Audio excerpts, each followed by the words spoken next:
Hello बच्चों, आप लोग को जैसा बताया गया था उस तरह से हम लोग जो है आपका सॉल्यूशन लेकर आए हुए हैं क्लास 10 के लिए। चलिए देखिए, जैसा कि आप लोग को हम पहले ही बोले थे कि आप लोग के लिए जो इंपॉर्टेंट क्वेश्चन होगा क्लास 10 और 12 के लिए उन लोगों का सॉल्यूशन लेकर आए हुए हैं। आप लोग ध्यान दीजिएगा, यहाँ पे जितने भी सवाल बताने वाले हैं वही सवाल एग्जाम में आएगा, इस चीज़ की पूरी गारंटी रख लीजिएगा। देखिए, सबसे पहले आते हैं इसके सवाल पर। तो सवाल से पहले आप देख लीजिएगा, हम जो अभी कंप्लीट कर रहे हैं वो सोशल साइंस का है और ये सब्जेक्टिव का है, आप लोग देख सकते हैं। और ये जो 23-24 में जो सवाल आने वाला उसी बोले पैटर्न देखिए, एग्जाम पैटर्न पहले क्या था और अब नया क्या चेंज हुआ है, दोनों देख लीजिएगा। 2-2 अंक के लिए जो कि 7 सवाल पूछा जाता था, जिसमें से बनाना 5 होता था, 2-2 नंबर के लिए जो कि 10 नंबर मिलता था। लेकिन अभी अगर देखा जाए तो नया पैटर्न क्या है कि 2-2 नंबर का जो है वो 8 सवाल पूछा जाएगा, जिसमें से आपको बनाना जो है वो 6 है ना। तो ये 12 नंबर हो जाएगा। वहीं अगर देखा जाए 3 मार्क्स वाला यानी 3 नंबर के लिए, तो 3 नंबर का भी वही है। पहले क्या था कि 3 नंबर का 7 पूछा जाता था, बनाना होता था 5। लेकिन अभी क्या है कि 3 नंबर का पूछा जाएगा 8 और बनाना रहेगा कितना, 6 बनाना होगा। तो 3 मार्क्स करके जो है आपका 6 सवाल पूछा जाएगा, उन्हें बनाना होगा, तो इसमें होगी आपका 18 नंबर। आगे आते हैं 5 नंबर के लिए। तो 5 नंबर के लिए क्या था कि 3 सवाल पूछा जाता था 5-5 नंबर के लिए, जो 15 नंबर होता था। लेकिन अभी क्या कर दिया गया है, तो 5 नंबर के लिए जो है अब पूछा जाएगा लगभग आपका 6 सवाल, है ना। और उसमें से आपको बनाना है 4 सवाल, तो ये हो जाएगा आपका 20 नंबर। तो नया पैटर्न इसी पर रखा गया है, आप लोग देख सकते हो। इधर हो गया आपका 50 नंबर और इधर से आपका जो है टोटल अगर गिनोगे तो इधर हो जाएगा आपका 40 नंबर। यानी कि हर एक दो 2 नंबर में, 3 नंबर में और 5 नंबर में एक एक और एक सवाल को बढ़ा दिया गया है। तो ये रहा पैटर्न के हिसाब से, है ना। और अभी जो हम लोग देखेंगे आप लोग का जो है ऑब्जेक्टिव के हिसाब से 2 मार्क्स वाला क्वेश्चन पहले देखते हैं। आने वाले 2 वीडियो में 2 मार्क्स 3 मार्क्स खत्म हो जाएगा और एक वीडियो डालेंगे जिसमें 5 मार्क्स का सारा कंप्लीट करवा देंगे। तो आप लोग कंटिन्यू बने रहिएगा। 10 और 12 के बच्चों के लिए इतना है कि इसी से ही आने वाला है। चलिए आते हैं पहला सवाल पे क्या लिखा हुआ है। देखिए 2 नंबर का है, आप इसे पार्ट 1 मान लीजिए, पार्ट 2 मान लीजिए, जो भी मानना चाहते हैं आप इसको मान सकते हैं, कोई प्रॉब्लम नहीं इसके लिए। बस सवाल पर ध्यान रखिएगा। पहला सवाल क्या लिखा हुआ है, राष्ट्रवाद से आप क्या समझते हैं। देखिए पहला क्वेश्चन, राष्ट्रवाद से आप क्या समझते हैं, इसका क्वेश्चन का आंसर देखिएगा। राष्ट्र के प्रति जो समर्पित भावना होती है, जिसको अगर इसी को अगर स्क्रीनशॉट लेना होगा तो ले सकते हैं, पढ़ देते हैं एक बार, ध्यान दीजिएगा।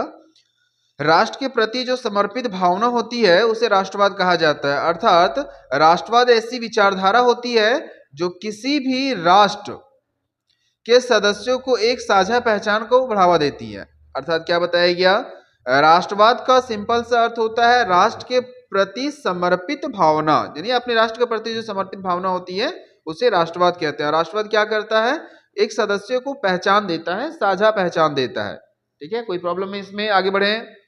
क्वेश्चन नंबर 2 पर देखिएगा, 2 में क्या लिखा है, निरंकुशवाद से आप क्या समझते हैं। निरंकुशवाद यानी कि निर प्लस अंकुश, जिस पर कोई भी लिमिटेशन नहीं हो, रुकावट नहीं हो। डेफिनेशन देखिए क्या लिखा हुआ है, निरंकुशवाद एक ऐसी शासन व्यवस्था होती है ना। निरंकुशवाद एक ऐसी सरकार या शासन व्यवस्था होती है जिसकी सत्ता पर किसी भी प्रकार का अंकुश, अंकुश का मतलब होता है रोक, नहीं हो, है ना। निरंकुशवाद का क्या समझाया गया कि निरंकुशवाद एक ऐसी सरकार या शासन व्यवस्था होती है जिसकी सत्ता पर किसी भी प्रकार का अंकुश ना हो। अर्थात कोई भी कानून कभी भी लागू कर दिया जाए, कोई रोक टोकने वाला नहीं है, कोई लिमिटेशन नहीं है, उसे कहा जाता है निरंकुशवाद। अगले सवाल पर आते हैं, जिसका कल्पना दर्श, जिसे यूटोपिया भी कहा जाता है। एग्जाम में कभी कभी पूछ देता है यूटोपिया से आप क्या समझते हैं या कल्पना दर्श से आप क्या समझते हैं। तो देखिएगा, कल्पना दर्श का मतलब होता है कल्पना करना, है ना। यानी कल्पना दर्श एक ऐसी समाज की कल्पना होती है जो इतना आदर्श होता है कि उसका साकार होना ही असंभव है ना। कल्पना दर्श का मतलब क्या होता है, एक ऐसे समाज की कल्पना, माने कि एक कल्पना है। यूटोपिया क्या है, एक कल्पना है, और एक ऐसे आदर्श और सभ्य समाज की कल्पना करना है कि जो इतना ज्यादा ही आदर्श है कि उसका साकार यानी पूरा होना ही असंभव है। आगे बढ़ते हैं, क्वेश्चन नंबर 4 पर आइएगा। वियना सम्मेलन की मेजबानी किसने की थी। तो ये तो जैसे कि 2 मार्क्स में आता है, इसको थोड़ा सा बड़ा करके लिखे हैं, कुछ कुछ बातें इसमें एक्स्ट्रा डाल दी हैं। तो देखिए वियना संधि जो है वो 1815 में रूस, ऑस्ट्रिया, प्रसा और इंग्लैंड के बीच हुई थी। देखिए कभी कभी सवाल पूछ देता है वियना संधि कब और किन के बीच हुआ था, तो सवाल यहां से पता चल जाएगा। वियना संधि जो 1815 में हुआ था, किसके बीच? रूस में, ऑस्ट्रेलिया में और प्रसा में और इंग्लैंड है यानी के बीच में हुआ था, जिसकी मेजबानी कौन कर रहा था? ऑस्ट्रेलिया के जो चांसलर थे, जिसका नाम क्या था? मेटरनिक, वो कर रहे थे, है ना। और इसका क्या उद्देश्य था, यानी वियना संधि का क्या उद्देश्य था? ये वियना संधि का उद्देश्य था कि यूरोप को नई रूपरेखा देना, है ना, जिसे नेपोलियन युद्ध में जो है खत्म कर दिया था, नष्ट कर दिया गया था। तो पूरा देख लेते हैं एक बार। वियना संधि 1815 में रूस, ऑस्ट्रेलिया, प्रसा और इंग्लैंड के बीच में हुई थी, जिसकी मेजबानी जो है ऑस्ट्रेलिया के चांसलर मेटरनिक द्वारा किया गया था। इसका उद्देश्य क्या था? यूरोप को नई रूपरेखा देना, जिसे नेपोलियन के युद्ध में नष्ट हो गया था, नेपोलियन के युद्ध में खत्म हो गया था। आगे आते हैं, रूपक से आपका क्या तात्पर्य है? रूपक का मतलब क्या होता है उसे देखते हैं। जब किसी अमूर्त विचार, अमूर्त विचार का मतलब होता है ऐसा विचार जो कि अलग हो, समाज से अलग हो, है ना, अमूर्त विचार। जब किसी अमूर्त विचार जैसे स्वतंत्रता, इच्छा, लालच आदि को किसी व्यक्ति या किसी चीज द्वारा इंगित किया जाता है, यानी कि कोई ऐसी इच्छा, अगर आप अमूर्त नहीं लिखना चाहते हैं तो हटा सकते हैं। जब किसी विचार में ये सब बात आ जाएगा, यानी कि अमूर्त लिख सकते हैं, कोई दिक्कत नहीं है।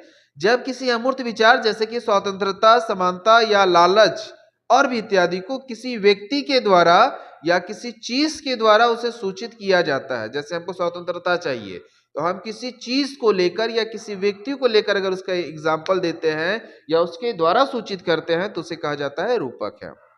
ठीक है, आगे बढ़ते हैं। नेपोलियन बोनापार्ट कौन था? तो देखिएगा, नेपोलियन बोनापार्ट जो है वो फ्रांस का एक महान सेनापति था, है ना। ये कौन थे? एक लाइन में अगर देखा जाए तो ये फ्रांस का कौन था? सेनापति था, जिसने क्या किया था? जिसके नेतृत्व में फ्रांस ने अनेक विजय प्राप्त किया था और सन 1804 में उन्हें फ्रांस का सम्राट घोषित कर दिया गया था। ठीक है, 2 नंबर के लिए इतना काफी रहता है। आगे आते हैं, राष्ट्र क्या है? आगे आते देखिएगा, इसका राष्ट्र का डेफिनेशन सीधा होता है। तो यहाँ पे डेफिनेशन हम लिखे हैं कि फ्रांसीसी दार्शनिक अर्नेस्ट रेनर, कभी कभी ये पूछता है अर्नेस्ट रेनर कौन है, तो हम लोग लिख सकते हैं फ्रांसीसी दार्शनिक थे। तो हमें सवाल यहाँ पे है कि राष्ट्र क्या है, तो फ्रांसीसी दार्शनिक अर्नेस्ट रेनर के अनुसार राष्ट्र भाषा, राष्ट्र क्या है? समान भाषा, नस्ल, धर्म या क्षेत्र से बनता है।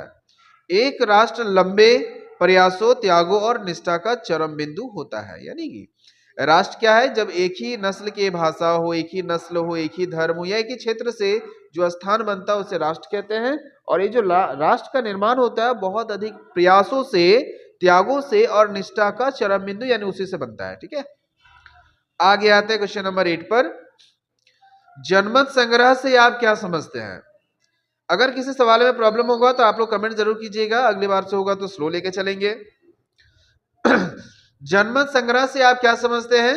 तो जनमत संग्रह जो होता है प्रत्यक्ष मतदान होता है ना। देखिए जनमत संग्रह, जन का मतलब होता है लोग, मत मने होता है जमा करना, तो जन का मत लेना है, जन का मत यानी कि लोगों का समर्थन लेना है, संग्रह करना है। संग्रह का मतलब होता है जमाओ, लोगों की सहमति लेना है। तो जनमत संग्रह जो होता है वो प्रत्यक्ष मतदान होता है, जिसके जरिए एक क्षेत्र के सभी लोगों से एक प्रस्ताव को स्वीकार या अस्वीकार करने के लिए पूछा जाता है। यानी कि ढेर सारे लोगों को खड़ा कर दीजिए और पूछा जाए क्या ये मान्य है या मान्य नहीं है, प्रत्यक्ष रूप से। अप्रत्यक्ष नहीं, हम लोग चुनाव करते हैं, वोट देता है, फिर वो गिनती होता है, फिर दूसरे का चयन करते हैं, लेकिन नहीं, ऐसा नहीं है। डायरेक्ट जैसे कि हम लोग क्लास में किसी को खड़ा करते हैं, कहते हैं मॉनिटर खड़ा हो जाइए, कितने बच्चे बोल रहे हैं इसको मॉनिटर खड़ा किया जाए, नहीं किया, बचपन में किया जाता था हम लोग के साथ भी, तो वो जन्म संग्रह होता है। ध्यान रखिएगा, देखिए यहाँ जितना सवाल कराएंगे और आने वाले 2-3 वीडियोस में जो भी कराएंगे वही एग्जाम में रहने वाला है, इसकी पूरी की पूरी गारंटी रखिएगा। आगे बढ़ते हैं। जॉल्वेराइन नामक शुल्क संघ की स्थापना किसने और कब की थी? तो जॉल्वेराइन नामक शुल्क संघ की स्थापना जो है प्रसिया के अनुरोध पर 1834 में हुआ था और यह जो है एक व्यापारिक शुल्क संघ था। ठीक है, ये क्या है? तो ये व्यापारिक शुल्क संघ है और ये जॉल्वेराइन नामक शुल्क संघ के नाम से जाना जाता है और प्रसिया के अनुरोध पर 1834 में शुरू किया गया था। ठीक है, मैथनी कौन था? है ना, जियोसेपी मैथनी बोलो या मैथनी बोलो। तो मैथनी जो है इंग्लैंड का एक क्रांतिकारी व्यक्ति था जिनका जन्म कब हुआ था? 22 जून 1807 में, जो कि जेनेवा में हुआ था। है ना, तीन चीज से पूछा था। ये जियोसेपी मैथनी कहता है, मैजनी कहता है, तो आप जो भी लिखना चाहते हैं लिख सकते हैं। तो मैजनी जो है इटली का एक जो क्रांतिकारी जो है व्यक्ति था जिनका जन्म जो है वो 22 जून को 1807 में जेनेवा में हुआ था। ठीक है, आगे आते हैं। सविनय अवज्ञा आंदोलन क्यों शुरू किया गया था? देखिए, सबसे मेन टॉपिक क्या है? सविनय अवज्ञा आंदोलन क्यों शुरू हुआ था? किनके द्वारा शुरू हुआ था? गांधी जी के द्वारा शुरू किया। कब से? 1930 में किया गया था। चलिए देख लेते हैं आंसर क्या है। भारत को स्वतंत्रता दिलाने के लिए तथा भारत भूमि को अंग्रेजी चंगुलों से बचाने के लिए महात्मा गांधी द्वारा 1930 में सविनय अवज्ञा आंदोलन शुरू किया गया था। है ना, तो वास्तविक अगर और लंबा लिखना चाहते हैं आप लिख सकते हैं कि भारतीयों पर जो ज्यादा से ज्यादा जो कानून बनाया जा रहा था भारतीयों पर थोपा जा रहा था, उस चीज से मुक्ति के लिए यानी कि आजादी के लिए गांधी जी ने इसे शुरू किया था। आगे बढ़ते हैं। पैकेटिंग से आप क्या समझते हैं? ना, पैकेटिंग क्या होता है उसे समझिएगा। पैकेटिंग क्या होता है कि एक विरोध करने का तरीका या प्रदर्शन करने का तरीका होता है ना। देखिए क्या लिखा हुआ है, पैकेटिंग प्रदर्शन या विरोध का एक ऐसा स्वरूप होता है जिसमें लोग किसी दुकान, फैक्ट्री, दफ्तर के भीतर जाने का रास्ता रोक देते हैं। तो जैसे हम लोग आजकल क्या कहते हैं, किसी फैक्ट्री में अगर आंदोलन चलता है तो रास्ता ही रोक देते हैं कंपनी वाले को जाने के लिए, जो प्रतिरोध या विरोध होता है। तो उसी तरह से यहाँ पे क्या है, पैकेटिंग क्या होता है? प्रदर्शन करने का तरीका होता है और एक ऐसा तरीका होता है जिसमें लोगों को दुकानों में या फैक्ट्रियों में या ऑफिस में जाने से रोक दिया जाता है। आगे देखिएगा, उदारीकरण से आप क्या समझते हैं, यानी कि उदारीकरण से क्या तात्पर्य है? तो सरकार द्वारा अवरोधों या प्रतिरोधों को हटाने की प्रक्रिया को उदारीकरण कहा जाता है। तो 2 मार्क्स के लिए ज्यादा काफी रहता है, लेकिन इसका सवाल जो है बड़ा क्वेश्चन में आने का चांसेस बन जाता है ना। उदारवादियों से यानी कि सरकार द्वारा अवरोधों या प्रतिरोधों को हटाने की प्रक्रिया को क्या कहा जाता है? उदारीकरण कहा जाता है।